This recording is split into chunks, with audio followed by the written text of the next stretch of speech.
What a buffoon. What a buffoon. A Yale law guy, by the way. Very impressive, our leaders. Ryan Cleckner is impressive, actually. Former special operations sniper, firearms attorney, and a columnist now at The Federalist. He joins us tonight. Ryan, thanks very much for coming on. Thanks for having me back. I don't even want to bore you with the rhetorical question.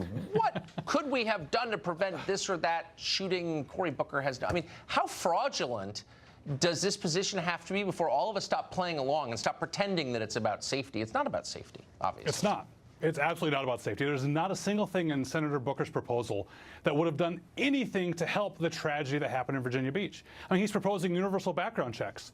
The background checks were passed. He's proposing one handgun a month. One handgun in the evil person's hands is too many. These laws are an admission. We've talked about this before. Every call for new gun laws is an admission that current gun laws don't work.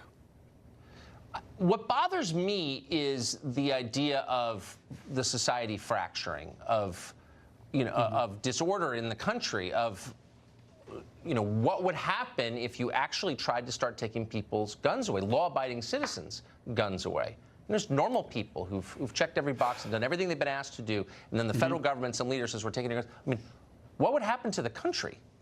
Well, I mean, the reason we have the Second Amendment doesn't give us the right to bear arms. It protects that right for us. Right. And it's there to help protect against a tyrannical government.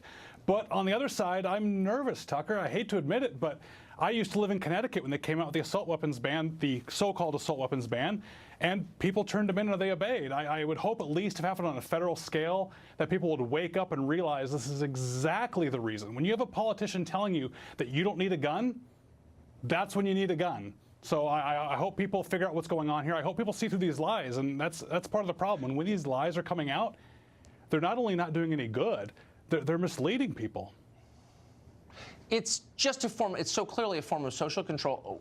Where's the conversation about the people who are actually committing gun violence? So it's a fairly small group of people. It's not, narrowed to one group of people or one geographic location, but it's a small percentage of the population that is dangerous, and yet their plans all entail disarming everyone else. Why? Yeah, they disarming everyone else, which is just almost inviting. I know it's a strong word, but inviting these shootings. These shootings happen predominantly, almost all of them, at gun-free zones.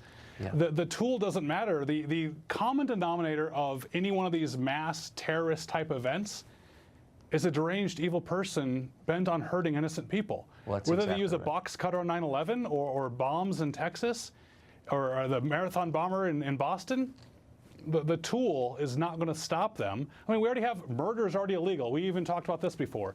Unless you're going to make the penalty for possession of a gun higher than murder, it's not going to deter these sick people from doing what they're doing. So very quick, and you wrote a great piece about this today, but Barack Obama saying that anybody can buy any firearm, including machine guns, online at any time. There's so many falsehoods in that. That would have to be an intentional lie, correct?